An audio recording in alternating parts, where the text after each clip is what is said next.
आज के शो में। 2 नवंबर को 10 लाख अफराद इकट्ठा करने का दावा, टीम की तरबियत क्या? तकरीर कैसे करूं? वो शोर उधर से मचा रहे हैं, आप यहाँ कर रहे हैं, कैसे तकरीर करूं? या बैठो या हटो वहां से, इधर पीछे चुप करके बैठो। खामोशी, खामोशी। जलसों में नाखुशगवार वाकयात, कारकुनान नजरअंदाज क्यों?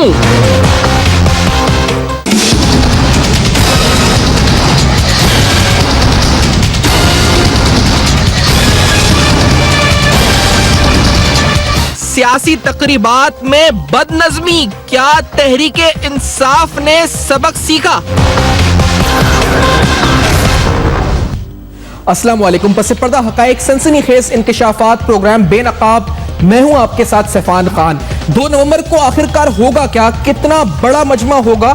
लाखों के दावे किए जा रहे हैं, लेकिन उस लाखों के मजमे की तरबियत क्या होगी? खुद खान साहब उन कारकुनान को लेकर, क्योंकि इससे पहले जो जलसे सियासी तकरीबात पीटीआई की देखी गई हैं, उसमें अगर कारकुनान के साथ कोई ना कोई खुदा ना खास्ता नाखुशगवार वाकया हुआ है, तो हमने इस पर भी देखा है कि पीएमएलएन की तरफ से इल्जाम तराशी, पीटीआई की तरफ से ये इल्जाम तराशी कि ये पीएमएलएन के बंदे थे, उन्होंने भेजे थे। ये तमाम चीजें हमने देखी हैं। मैं एक वीडियो आपके साथ पहले शेयर करता चलता हूं, जो बिल्कुल रीसेंट वीडियो खान साहब की मंजर आम पर आई, जिस वीडियो के अंदर खान साहब चलते हुए आ रहे हैं, उनके सिक्योरिटी प्रोटोकॉल सामने है और फिर एक फॉलोअर उनका जो छत पे बज़ाहिर खड़े हुए हैं, ये आप सर्कल में लाल देख रहे हैं, छत से गिरता है नीचे, जिसके बाद वो शदीद जख्मी होता है। और इमरान खान साहब का प्रोटोकॉल उसके आगे है और इमरान खान साहब उसके बाद वहां से आ रहे हैं। प्रोटोकॉल पर पीटीआई दीगर जमातों पर बहुत जो है इस पर नुक्ताचीनी करती है और प्रोटोकॉल और सिक्योरिटी में वाज़ेह फर्क भी होता है। यकीनी तौर पर सिक्योरिटी रखना खान साहब का बिल्कुल हक है, लेकिन ये बंदा नीचे गिरता है, फिर खान साहब वहां से गुजरते हैं उसी जगह से, और बज़ाहिर जो उनके इल्म में नहीं है या जो है, वो खान साहब वहां से गुजर जाते हैं और बड़े आराम से वहां से गुजर जाते हैं। वो देखते तक नहीं है जो बंदा नीचे गिरा है उसकी तरफ। इस तरह की और फुटेजेस हमने देखे। हमने ये देखा है कि इससे पहले जलसों के अंदर बदनज़मी की जब बात आती है पीटीआई के, तो बहुत से लोग स्टेज पर चढ़ने की कोशिश करते हैं, खान साहब से मिलने की कोशिश करते हैं। कैरिस्मेटिक पर्सनैलिटी तो है इमरान खान साहब की, लेकिन उस दौरान खान साहब उनको कोनियों से मारते हुए देखे गए कई दफा मुक्के घूसे, इस तरह की चीजें खान साहब की तरफ से आप ये देखें इस वक्त फुटेज में, ये भी हमने देखा है। अब हम सबके जहनों में सवाल यह है कि ये पूरा जो क्राउड है जिसको लेकर पीटीआई इस्लामाबाद लॉकडाउन करने लगी है, इससे पहले के एग्जाम्पल्स हमें बताते हैं कि मामलात खराब होते हैं, उनको बदनज़मी का शिकार होते हैं, वो किसी भी वजह से होते हो, उन फैक्टर्स पर किस तरह से पीटीआई काबू पाएगी। एक और वाकया, क्योंकि अभी रायगढ़ जलसा हुआ था और रायगढ़ जलसे के अंदर एक शख्स दम घुटने से यानी उस वक्त बेहोश हुआ और फिर उसके बाद पीटीआई का एक कारकुन शेखुपुरा से जहां भाग हो गया और फिर उसकी फैमिली ने, उसके वर्सा ने एहतजाज किया बाकायदा और कहा कि तदफीन जब तक नहीं करेंगे जब तक इमरान खान साहब खुद यहां पर नहीं आते। अब इस वाकये के अंदर भी देखा गया कि ये वर्कर जो जाबाक हुआ, रायगढ़ जलसे में शिरकत करने आया था, बज़ाहिर दम घुटने से जाबाक हुआ। खान साहब की तरफ से मुज़म्मती ट्वीट शायद आई इस वक्त फैसलाबाद के वर्कर्स की और इसके हवाले से कुछ और बातें हुई, लेकिन हमने नहीं देखा कि वो तदफीन के अंदर गए। कुछ और वाकयात मैं आपको बताऊं, मुल्तान जलसा सबके सामने है, उसमें तो कई हलाकतें हुई, वहां पर बाकायदा भगदड़ मची और उस भगदड़ के अंदर कई कारकुनान मुल्तान के जलसे के अंदर जो है अपनी जानों से गए, जिसके बाद जो पूरी सूरत हाल उभर कर आई। शाह महमूद कुरैशी साहब भी स्टेज पर थे जिस पर यह सब हो रहा था, खान साहब भी थे, क़यादत थी पीटीआई की, ये भी हम सबके सामने इस वक्त होता रहे और हम देखते आए हैं। इन तमाम सूरत हाल पर, इस पूरी सूरत हाल से कई सवालात उठते हैं। नंबर 1 सवाल कि पीटीआई पूरा मैनेज कैसे करेगी जलसा? ये कोई शरारत अगर करवाता है इनके जलसों में, तो फिर उस शरारत को की पेशबंदी के तौर पर पाकिस्तान तहरीक इंसाफ की क्या हिकमत अमली होगी? अच्छा, उसके साथ साथ पीटीआई की हिकमत अमली क्या होगी? लेकिन पीटीआई की जानिब से खान साहब की जो मैंने अभी आपको वीडियो दिखाई, वो गुजर रहे हैं वहां से लेकिन वो देख नहीं रहे, इसका मकसद क्या है ये भी हम जानेंगे। पीटीआई की आदत भी मेरे साथ होगी, ब्रेक के बाद पीटीआई फाउंडर्स ग्रुप भी साथ होगा और सीनियर सहाफी भी साथ होंगे। हम जानेंगे कि सियासी कारकुनान की जद्दोजहद, खान साहब गुजर रहे हैं, बंदा स्टेज से, छत से गिर रहा है, नीचे स्टेज से भी गिर रहा है, वो कोनियां भी मार रहे हैं, आखिरकार ये सब मैसेज क्या होता है? लीडरशिप के तौर पर क्या मैसेज इससे इंटरप्रेट किया जा सकता है? After this very short break बेनकाब में हम बेनकाब करने लगे हैं इस पूरे मामले को, देखते रहेगा अब तक।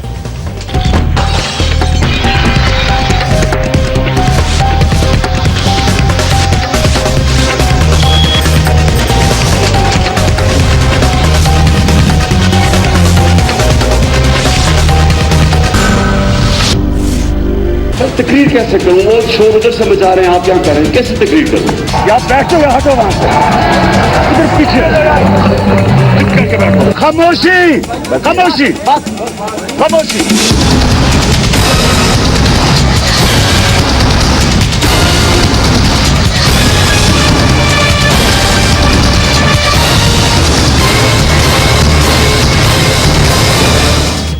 Welcome back. आप देख रहे हैं बेनकाब। इमरान खान साहब के जलसों में, तकरीबात में हादसात होते हैं। हादसात कहीं भी हो सकते हैं, कोई सियासी चाल भी हो सकती है, शरारत भी हो सकती है, कैंपेनिंग भी हो सकती है। खान साहब एक कैरिस्मेटिक पर्सनैलिटी है, लोग साथ फोटो खिंचवाने भी आते हैं, कुछ भी हो सकता है। लेकिन खान साहब की वो फुटेजेस हमने जमा करके रखी है। सवालात हम उठाएंगे उससे कि आखिरकार क्या वजह है कि ये इधर होते ही पीटीआई के साथ है, पीएमएलएन साजिश करती है, आया पीटीआई की अपनी नाकिस हिकमत अमली होती है, खान साहब का अपना रवैया इन कारकुनान के साथ जो घर छोड़कर उनके साथ आते हैं वो कैसा होता है, ये सारे सवाल प्रोग्राम में बेनकाब आज करने हैं। मैं अकबर एस बाबर साहब को इंट्रोड्यूस करा दूं, पीटीआई फाउंडर्स ग्रुप से साले जाफर साहब सीनियर सहाफी हैं और पीटीआई से कुछ ही देर में अंधी अब्बास साहबा भी साथ होंगी। खान साहब के मामला, जो लेटेस्ट फुटेज मैंने इस वक्त आपको दिखाया जिसके अंदर एक बंदा गिरता है छत से। अकबर एस बाबर साहब एक लीडर हैं, कैरिस्मेटिक पर्सनालिटी हैं, लोग सेल्फी खिंचवाने आते हैं, कोई ऑटोग्राफ लेने, कोई फोटो साथ कोई कुछ भी करने आता है सर। फिर उसमें हादसात भी होते हैं, जैसे ये बंदा है, इस पर ये छत से नीचे गिर गया अकबर बाबर साहब, तो इसमें इस बंदे की गलती है, किसकी गलती है मतलब आपकी नजर में? बिस्मिल्लाहिर्रहमानिर्रहीम। ज़ाहिरन तो ये जो अभी हादसा हुआ जिसमें एक वर्कर छत से गिरा, ज़ाहिर है वहाँ पे इंतज़ामात जो थे वो नाकिस थे और जिस अंदाज में वो बेचारा वर्कर अपने कोई फ़ोटो खिंचवाने के चक्कर में, कोई रेलिंग नहीं थी, कोई बंदोबस्त नहीं था, तो वो गिर गया और अब पता नहीं उस बेचारे की क्या हालत है। लेकिन सबसे बड़ा अलमिया ये है कि ये पहला वाक़या नहीं है, आपने बहुत सारे वाक़यात दिखाए। सवाल ये पैदा होता है कि ये वर्करों को आप इस ऐसे गैर महफूज उसमें क्यों झोंक देते हैं जहां उनकी जानें ज़ाया हो जाती हैं, जहां उनको तकलीफ़ात होती है, ज़ख्मी होते हैं, उनके घर बर्बाद हो जाते हैं। ये जिम्मेदारी क़यादत की है। और फिर सबसे बड़ी बात यह है कि अगर ऐसा कोई वाक़या पेश आ भी जाता है तो एक लीडरशिप जो ये दावा करती है कि हम वर्करों के हमदर्द हैं, हम गरीबों के हमदर्द हैं, हम ये सारी जद्दोजहद गरीबों के लिए कर रहे हैं, तो वो क्या हमदर्दी ज़ाहिर करते हैं, वो किस अंदाज में उनके सामने जाते हैं। यानी रावलपिंडी के एक वर्कर थे जो धरने के दौरान नौजवान वो पुलिस की फायरिंग से मारे गए, उनका ख़ानदान को कोई पूछने वाला नहीं था, ख़ानदान को मकान का किराया नहीं था, वो चले गए। आप ये तो छोड़ें, मैं आपको एक ऐसी बात बताता हूँ जो शायद अभी तक सामने नहीं आई कि पाकिस्तान तहरीक इंसाफ के जो बानी एक रुकन थे, उनका नाम था रियासत सरहदी, वो ज़िला नौशहरा के फाउंडिंग प्रेसिडेंट, 14 साल प्रेसिडेंट रहे ज़िले के। ये वो ज़िला है जहाँ से पाकिस्तान तहरीक इंसाफ के जो हुक्मरान जमात है इस वक्त केपी में, वज़ीर आला का उनका ताल्लुक़ है। वो बीमार हुए, डायलिसिस की उनको नहीं मिलता था, वो एक चपड़ासी के बेटे थे। ये वो ओरिजिनल तहरीक इंसाफ थी जिसमें हमने इस किस्म के लोगों को सामने लेके आए थे और वो मर गए और उनके जनाजे में कोई पार्टी का कोई नुमाइंदगी नहीं थी। खान साहब अभी तक उनके घर में फातिहा के लिए नहीं गए क्योंकि वो एक चपड़ासी का बेटा था। 14 साल उसने खान की खिदमत की, पाकिस्तान तहरीक इंसाफ का झंडा उठाया, स्वाबी इंटरचेंज पे हर दफ़ा खड़ा होता था जब हम यहाँ से जाते थे, और वो वर्करों को लेके हमेशा जितने भी थे, जितनी उसकी कुव्वत थी, वो वर्करों को लेके पीटीआई का झंडा उठाता था क्योंकि उसकी ज़रूरत नहीं पड़ी। अब परवेज़ खट्टक आ गए हैं, अब अलीम खान आ गए हैं, अब जहांगीर तरीन आ गए हैं, अब अरबपति लोग आ गए हैं, लैंड क्रूजरें आ गए हैं, हेलीकॉप्टर आ गए हैं, जहाज आ गए हैं, तो इन वर्करों की जरूरत नहीं रही। लेकिन ये सोचना वर्करों को है। वाकयात इस वक्त है अकबर साहब, सर ये अगर लाखों का मजमा, जिस मिसाल के तौर पे 2 नवंबर को ये दावा किया जा रहा है कि 10 लाख लोग होंगे, अब ये देखते हैं कितने होते हैं। रायवेंड जलसे में काफी लोग थे, उसमें हादसात तो होते हैं और बड़े जलसों में बड़े वाकयात, बड़े जो उसको तकरीबात होती हैं, वहां पर हादसात होने का खदशा तो होता है। यानी परसेंटेज तो कहीं भी हो सकती है, आप उसको मिनिमाइज तो 0 पे नहीं कर सकते बराबर साहब, ये कर सकते हैं आपकी नजर में? ये जलसा इतने बड़े अगर लोग होंगे तादाद में तो वहां हादसा तो होगा ना बराबर साहब, या ये कैसे कह दे जी कि बिल्कुल कुछ ना हो? देखिए, हादसे का खतरा तो होता है, लेकिन ये वर्कर लीडर की औलाद जैसा होता है। ये आपकी जिम्मेदारी होती है क़यादत की कि वो ऐसा माहौल पैदा करे, ऐसे बंदोबस्त करे तिब्बी सहूलियात का, सिक्योरिटी के हवाले से कि कोई किसी को जहमत ना हो, किसी को तकलीफ ना हो। इस्लामाबाद का जो धरना था, वहाँ पे एक रास्ते में वर्करों की गाड़ी उलट गई, उसमें से कई वर्कर जो थे वो शहीद हो गए, उनका कोई वाली वारिस नहीं था, कोई पूछने वाला। तो ये वर्करों की जिम्मेदारी लीडरशिप की होती है। हादसे को आप 100% ऐसे काम नहीं कर सकते कि हरगिज ना हो, यकीनन हादसा हो सकता है, लेकिन इससे बड़ा भी सवाल है कि मेरे पास इतलात है कि खान साहब अपनी अंदरूनी मीटिंग्स में पाकिस्तान तहरीक इंसाफ के वर्करों को कह रहे हैं कि तैयार हो जाओ, खून खराबा भी हो सकता है, मारा मारी भी हो सकती है, और हर किस्म के उसके लिए तैयार हो जाओ। अगर कोई तुम पे हाथ उठाता है तो आप भरपूर जवाबी कार्रवाई करें। तो ये तो वो तशद्दुद की तरफ खुद जब उकसाएंगे, और जब स्टेट और पुलिस के देखे ना, अगर आप शहर को बंद करते हैं, मसलन मैं इस्लामाबाद का शहरी हूँ, मैं कहता हूँ कि मैं नहीं बंद होना चाहता, मैं आज़ाद फिरना चाहता हूँ अपने शहर में। आपने अपनी तहरीक चलानी है, ज़रूर चलाएं। आपने शहर को अगर बंद करना है, मुझे ज़रूरत पड़ सकती है, आप मेरी गली बंद करके दिखाएं, मैं चैलेंज करता हूँ। कैसे आप किसी को, इसी तरह और लोग हैं, पिंडी इस्लामाबाद 40 लाख एक शहर है, 20 लाख दूसरा है, आना जाना है, आप कैसे रास्ते ब्लॉक करेंगे? तसादुम होगा, अवाम के साथ तसादुम हो सकता है। लेकिन आप ये कह रहे हैं कि रहनुमाओं की तरफ से, क़यादत की तरफ से कोई इस वक्त ताज़ियत नहीं हुई, किसी के घर जाकर नहीं कोई ताज़ियत की गई, अगर कोई हलाक हुआ है, इसमें जख्मी हुआ है? सर मुझे ये, क्योंकि खान साहब ने रिसेंटली रायबंद जलसे के बाद एक ट्वीट की थी कि 9 फैसलाबाद के वर्कर्स रस्ते में जो जख्मी हुए, और मोहम्मद अली को था जिसके बारे में उन्होंने बाकायदा कहा कि उसकी फैमिली के साथ मैं उनके गम में बराबर का शरीक हुई, उन्होंने ट्वीट की थी। आप एक्सपेक्ट क्या करते हैं अकबर साहब, क्या खान साहब जाएं जाती तौर पर सब जगहों पर जहां पर ये वाकयात हुए, उनके घरों पर जाएं? बिल्कुल, क्यों नहीं जाएं? क्या खान साहब बहुत अफजल है, और वो जो वर्कर है उसकी, इन्हीं वर्करों के कंधे पे बैठ के तो ये लोग इख्तिदार में आते हैं, इन्हीं वर्करों की कुर्बानी पे। देखिए, इससे एक और बड़ा अहम सवाल उठता है। ये हम पाकिस्तान में एक ट्रेडिशन है कि जब एक लीडर पॉपुलर हो जाता है तो वो वर्करों को कैनन फॉडर यानी असला बारूद के उसको तौर पे इस्तेमाल करता है। अगर वर्करों में शऊर हो, अगर वर्कर उनकी तारीख देखें कि भाई क्या उसका रहनुमा, क्या उसका लीडर, क्या उनके लीडरान जो है वो वर्करों से हमदर्दी रखते हैं, उनके दुख दर्द में शरीक हैं, उनके ऊपर शफकत का हाथ है, उनकी जिम्मेदारी का एहसास करते हैं, वो पीछे अपने घरों को छोड़ के आते हैं, वो बड़ी कुर्बानी दे रहे थे। उनकी माओं को क्या तकलीफ होती होगी जब वो देखते हैं कि उनका बेटा वापस आने की जगह उसका जनाजा आ रहा है, उसकी लाश आ रही है, या वो जख्मी हालत में। आप अंदाजा लगा सकते हैं कि जो वो उनको तकलीफात है।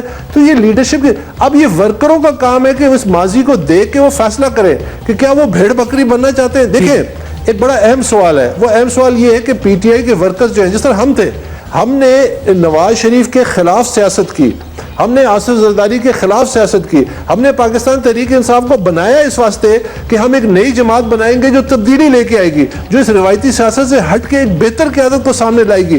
तो पाकिस्तान तहरीक इंसाफ के वर्कर को अब सोचना चाहिए कि क्या वो मियाँ साहब के नफरत में या किसी और की नफरत में, कहीं पाकिस्तान से तो नफरत नहीं करने लगे, कोई पाकिस्तान से ऐसा इकदाम तो नहीं उठाने लगे जिसमें पाकिस्तान दुश्मनी हो, जिससे पाकिस्तान में इंतशार फैले, एक ऐसी क़यादत के अलाकार बने जिसको वर्कर से कोई हमदर्दी नहीं है, जिसको उससे कोई सवाबदीद नहीं है, वो सिर्फ उसको एक इस्तेमाल कर रहे हैं भेड़ बकरियों के तौर पर। बतौर सहाफी साले जाफर साहब, आपके नजदीक रियासत फिर किधर है? अगर, क्योंकि ये पीटीआई ये कहती है, और अभी हमारे साथ होंगे भी, और यही मौक़िफ़ है साले जाफर साहब के, फिर जिम्मेदारी क्या बनती है? अगर वहां पर खवातीन के साथ भी वाकयात हुए हैं, कई बार बदतमीजी के वाकयात हुए हैं, पीटीआई ने कहा है कि पुलिस क्या कर रही थी, रियासती हिकमत अमली मशीनरी क्या थी, और अगर कोई कारकुन जख्मी हो रहा है किसी जलसे में भगदड़ मचने से, तो उसकी जिम्मेदारी हुकूमत पर आती है। साले जाफर साहब, जिम्मेदार कौन है इस पूरे साने का? ये जो हम देखते हैं अक्सर होते हैं जलसों जुलूसों में, और आपको 2 नंबर को क्या नजर आ रहा है?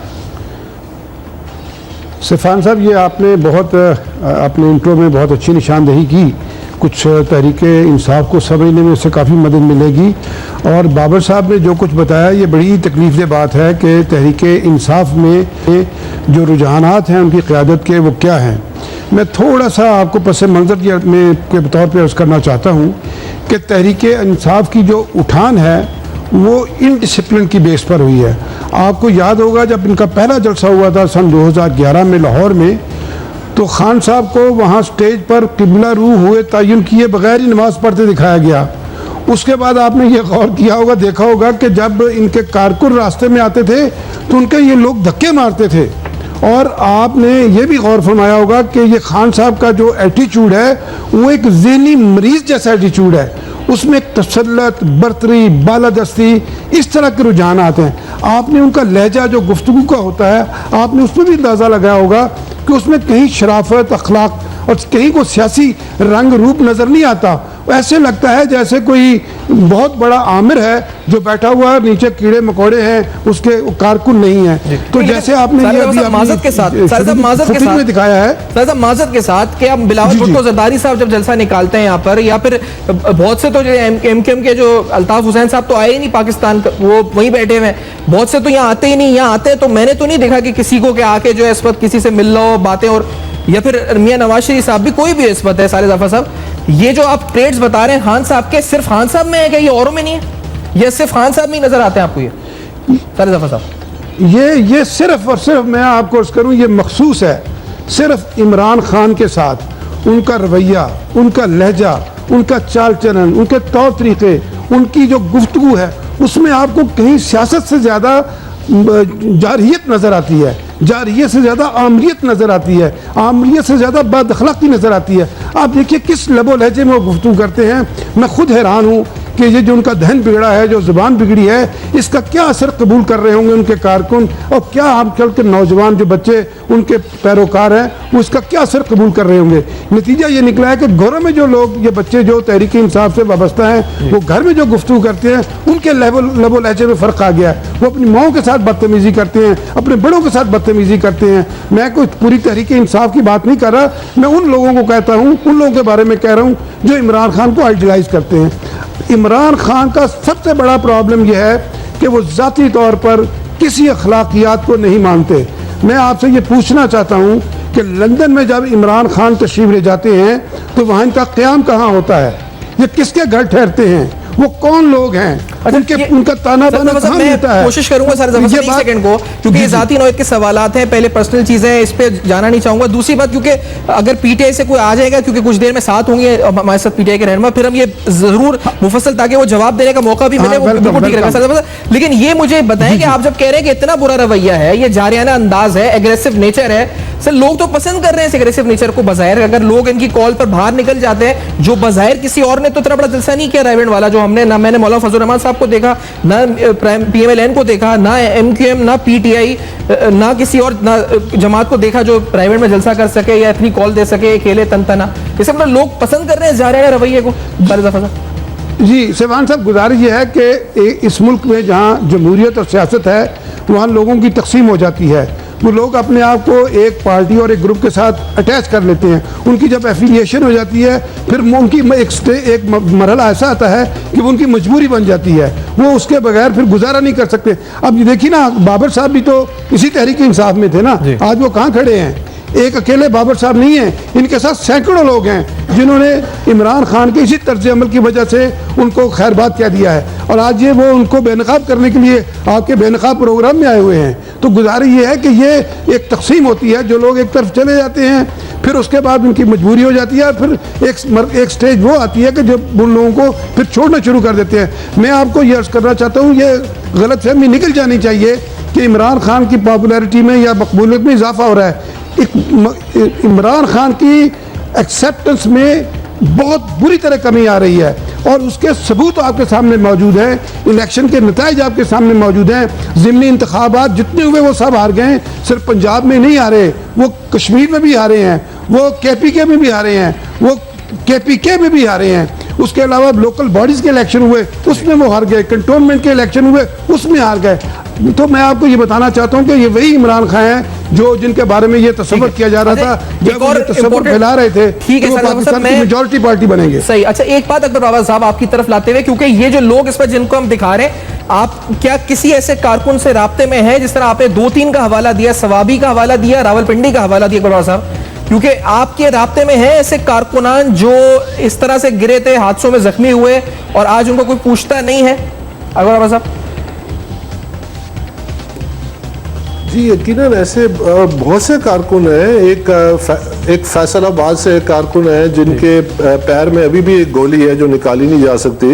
इलेक्शन के दौरान उनको गोली लगी। उन्होंने मैरियट में एक कन्वेंशन के दौरान जो सवाल उठाया कि खान साहब आप अपने असूलों से क्यों इनहराफ कर रहे हैं और ये पैसे वाले लोगों को स्टेज पर बिठाते हैं और जो वर्कर हैं, जो मेहनत करते हैं, जो डिज़र्व करते हैं, उनकी कोई अहमियत नहीं है पार्टी में, तो उनको तो कन्वेंशन पे से उनको बाहर जाना पड़ा और उनसे बदसलूकी की गई।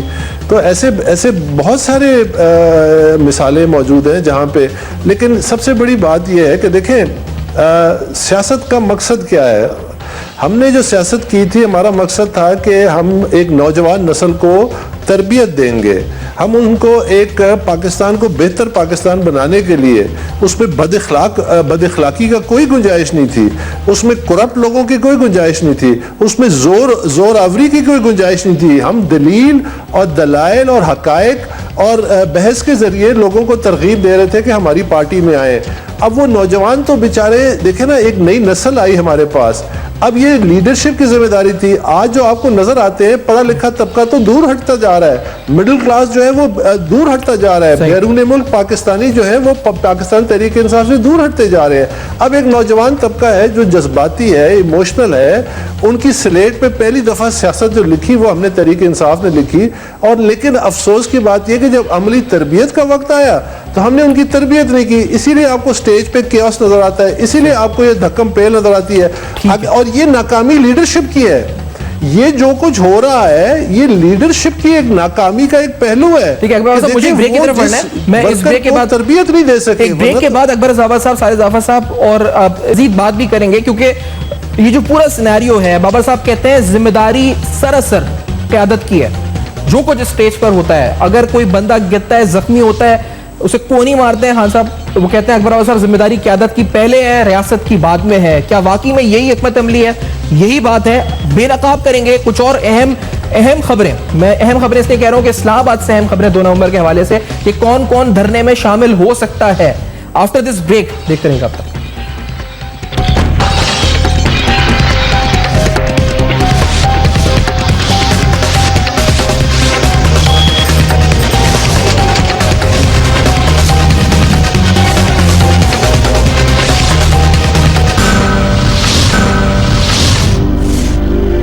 तकरीर कैसे करूं? वो शोर उधर से मचा रहे हैं, आप क्या कर रहे हैं, कैसे तकरीर करूं? या बैठो या हटो वहां से, इधर पीछे चुप करके बैठो। खामोशी, खामोशी, खामोशी।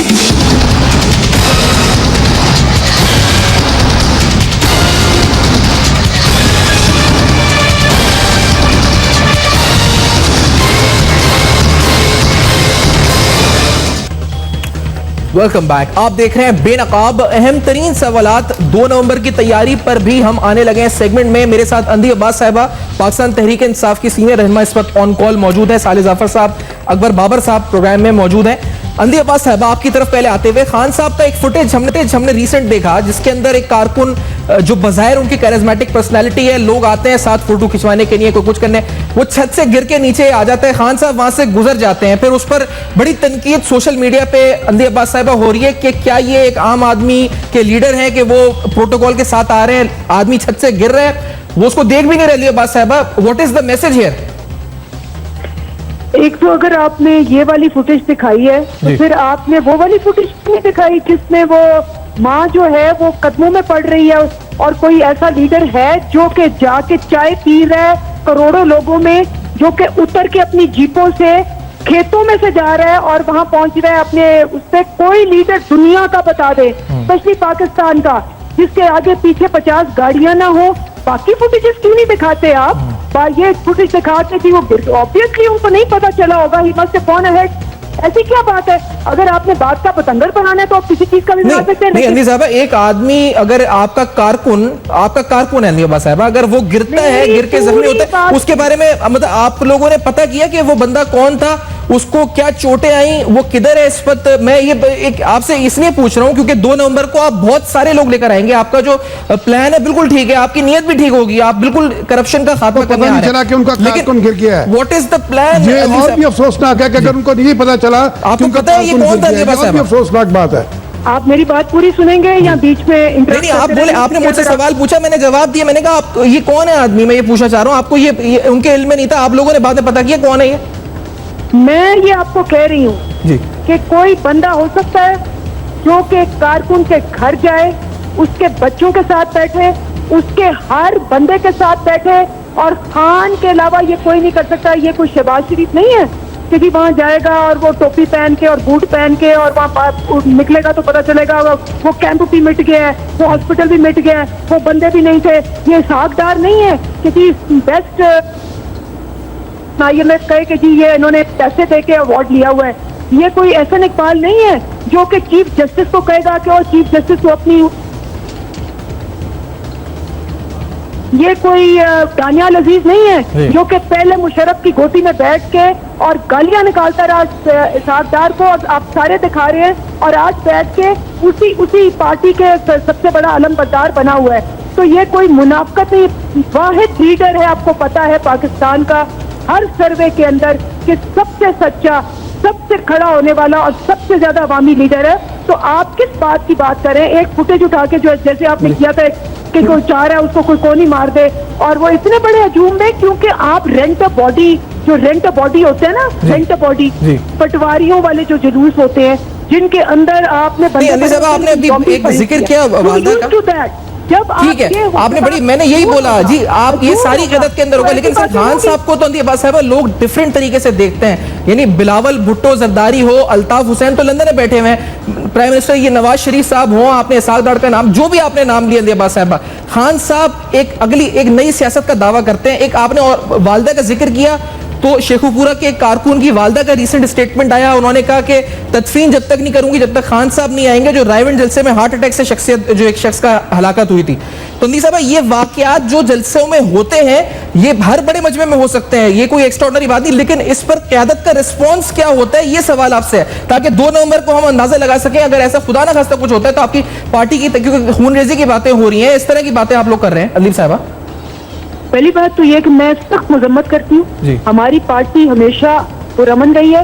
ये दहशतगर्दी की बातें आप क्यों नहीं बताते कि राना सनाउल्लाह कह रहा है कि जी हम उनको गोलियां मारेंगे? आप क्यों नहीं बता रहे कि आबिद शेर अली कह रहे हैं टांगे तोड़ देंगे? आप क्यों नहीं बता रहे कि ज़हीम कादरी कह रहा है कि मैं अपने डंडा बरदार फोर्स ले आऊंगा? ये वो करते हैं, और हमेशा उनकी गुल्लूइज्म की पॉलिसी है। उन्होंने 14 बंदे मार के 100 बंदों को गोलियां मारी, आज तक धन बनाते फिर रहे हैं। उन्होंने 2 औरतों को मुंह पे गोलियां मारी और उनको कोई कहने वाला नहीं है।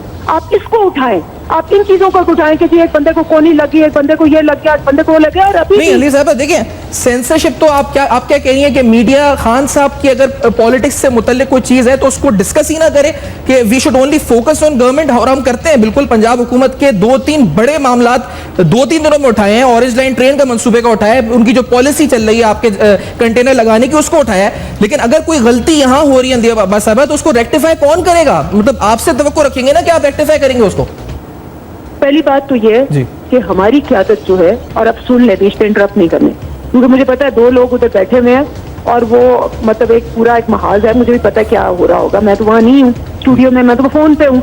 तो मैं आपको पहले बता दूं कि जब भी कोई ऐसा कारकुन होता है, कई दफा ऐसे होता है, मुझे भी चोट लगती है, बहुत सी चीजें आपको नहीं पता, मैं तो 2 दफा अरेस्ट हो चुकी हूँ, और पिछले धरने में मुझे उन्होंने बस के साथ लटका दिया था। तो ये सारी बातें होती हैं जब आप जाते हैं एज अ कारकुन, लेकिन हमारी क़यादत सारी हर ऊपर से लेकर नीचे तक हमेशा उनके घर जाती है या उनकी कुर्सी करती है, तीमारदारी करती है, हर तरह से हर लेवल पे, किसी डिस्ट्रिक्ट लेवल पे होती है, कोई प्रेसिडेंट लेवल पे होती है, कोई जिसको कहते हैं तहसील लेवल पे होती है। तो ये तो एक पूरी ऑर्गेनाइजेशन है जो उसको देखती है। जरूरी नहीं कि हर एक के घर खान साहब ही जाएं, लेकिन डेफिनेटली हमारी क़यादत जो है हर एक को देखती है। आपकी क़यादत हर एक को देखती है अंदिया साहब, ये पॉइंट मैं आपसे सुनना चाहता। अकबर अज़ बाबर साहब, आपने एक दावा किया थोड़ी देर पहले कि कोई कारकुन है जो इस पर बैठे हुए, उनकी अब तक उनकी मिजाज पुरसी नहीं की गई, उनको पूछा नहीं गया। आपने किस तरह दावा किया? पीटीआई की इंफॉर्मेशन सेक्रेटरी पंजाब की वो कहती है हमारी बाकायदा एक ऑर्गेनाइजेशन स्ट्रक्चर है, हम जाते हैं, पूछते हैं, दादरसी करते हैं। अकबर अज़ बाबर साहब, आप लाइन में या आपको इल्म था और आप जान के ऐसा कह रहे थे कि अकबर अज़ बाबर? देखिए इनसे ये पूछे कि पाकिस्तान तहरीक इंसाफ का 14 साल नौशहरा का सदर कौन था और उसकी मौत कैसे हुई, और पीटीआई के कितने रहनुमा जो थे वो उसके जनाजे में गए या ताजियत के लिए उसके घर गए? जरा ये सवाल पूछे इनसे। अंदी साहब, आप तक आवाज आ रही है? तो छोड़े, मैं 14 साल पाकिस्तान तहरीक की बात कर रहा हूँ। अंजलि साहबा, आपके पास जवाब। अकबर आवाज साहब ने एक सवाल पूछे आपसे, नौशेरा का सदर कौन था, मौत कैसे हुई, आप गए वहां पर या नहीं गए? अंजलि बाबा साहबा, मैं भी अकबर एस बाबर से एक सवाल पूछ रही हूँ कि ये पीटीआई में किस वजह से निकाले गए थे और अब ये क्या कर रहे हैं और किस पार्टी के एजेंट बने हुए हैं, मैं उनसे सवाल पूछ रही हूँ। अकबर आवाज साहब, ये सवाल और सवाल जवाब का सफियान साहब आपने शुरू करा दी है। जी जी बाबर साहब, आपके पास आपने किस तरह की बहस शुरू करा दी पूछिए है? जरा कि पीटीआई से किस वजह से गुफ्तगू निकाले गए सियासत थे? के दायरे में रहनी चाहिए, उसका सवाल उसी का जवाब होना चाहिए, बजाय इसके कि आप ये पूछे कि अंजलि साहब, आपसे सवाल पूछा, उसका आपने जवाब नहीं दिया। एक और सवाल आपने पूछ लिया अंजलि साहबा। मैं तो पहले पूछ रही हूँ ना, बिकॉज जो सवाल करता है उसके पीछे आप सोर्स देखते हैं ना कि कहाँ से आ रही है। अच्छा। तो साले जफर साहब प्लीज इंटरफियर ना करें, ये मैं उनसे सवाल नहीं पूछ रही। अच्छा, अगर चलिए। उनको अपने पूरे गैंग पे लग रहा है कि मैं अच्छा, मैं पहले सुन लूं ना अकबर जबर साहब क्या कहना चाह रहे हैं। अकबर जबर साहब, आपके पास कोई जवाब है इस बात का? किस बात का? ये जो अंजलि साहब ने बोले, आपको आवाज आ रही थी, आप किसकी बुनियाद पर ये इल्जामात लगा रहे हैं, कहाँ क्या सोर्स है आपकी, आपको पीछे कौन है, आपने पीटीआई छोड़ के ये बातें की? अंजलि साहब ने सवाल पूछे आपसे। अच्छा, चले मैं इनको जवाब देता हूं। मेरा जवाब इनसे ये है कि मैं अदालत में गया हूं, मैं इलेक्शन कमीशन में नवंबर 2014 को गया हूं और उसके बाद वहां पे मैंने दावा किया है इनकी करप्शन का सबूत समेत। खान साहब कहते हैं कि ये लोग अपनी तलाशियां दें, तो जब मैंने खान साहब की जेबों में हाथ डाला तो $3 मिलियन निकले अमेरिका से गैर कानूनी, करोड़ों रुपए निकले हुंडी के जरिए। इन्होंने ये कहा कि जी इसको पार्टी में ये रुकन नहीं है, इसको निकाल दिया गया है। मेरे वकील ने अदालत में कहा कि आप कोई शो कॉज नोटिस दिखा दें, आप कोई एक्सपल्शन नोटिस दिखा दें अदालत में। तो अदालत में तो ये नाकाम हुए और केस चलता गया। उसके बाद छुपने के लिए हाई कोर्ट चले गए। हाई कोर्ट में खान साहब ने अपने एफिडेविट में लिखा है कि ये 1996 से पार्टी का रुकन है और इसके कहने पे हमने स्पेशल ऑडिट कराया 2013 में, जबकि ये दावा करते हैं मुझे कि मुझे इन्होंने पार्टी से 2011 में निकाल दिया। तो ये अदालत में show cause notice, expulsion notice क्यों नहीं दिखाते? ये झूठे, ये जो हर सवाल का उन्हें खान साहब खुद कहते हैं कि जब आप नून लीग पे इल्जाम लगाएं करप्शन का, तो वो कहते हैं पीपल्स पार्टी भी करती है, पीपल्स पार्टी पे लगाए वो कहते हैं नून भी पहले जफर साहब लास्ट कमेंट आपका भी मुझे दे देंगे, वाइंड अप करना है मुझे प्रोग्राम को।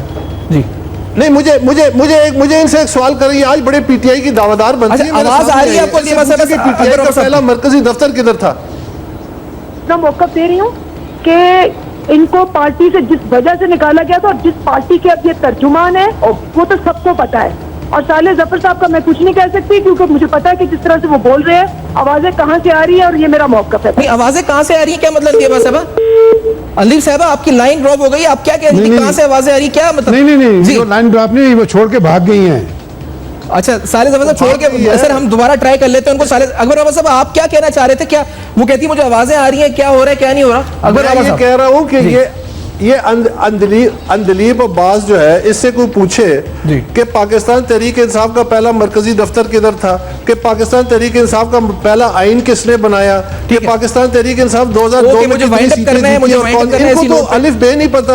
ये जिस पैमाने पे पार्टी में आई है, अकबर बाबा साहब, वो बातें आपका जाहिर- शुक्रिया अदा करूंगा, साले जफर साहब का भी शुक्रिया अदा करूंगा, अंदिवा साहब का भी शुक्रिया अदा करूंगा। प्रोग्राम अपने इख्तिताम पर पहुंच। फीडबैक फेसबुक, ईमेल्स और ट्विटर आप लिख सकते हैं हमें और अपनी राय दे सकते हैं। हम बेनकाब करते रहेंगे, जहां पर भी हमें बदनवानी नजर आती है, लूपहोल नजर आता है, कहीं पर भी परफॉर्मेंस हमें बुरी नजर आती है, हम उसको बेनकाब करते देखते रहेगा अब तक।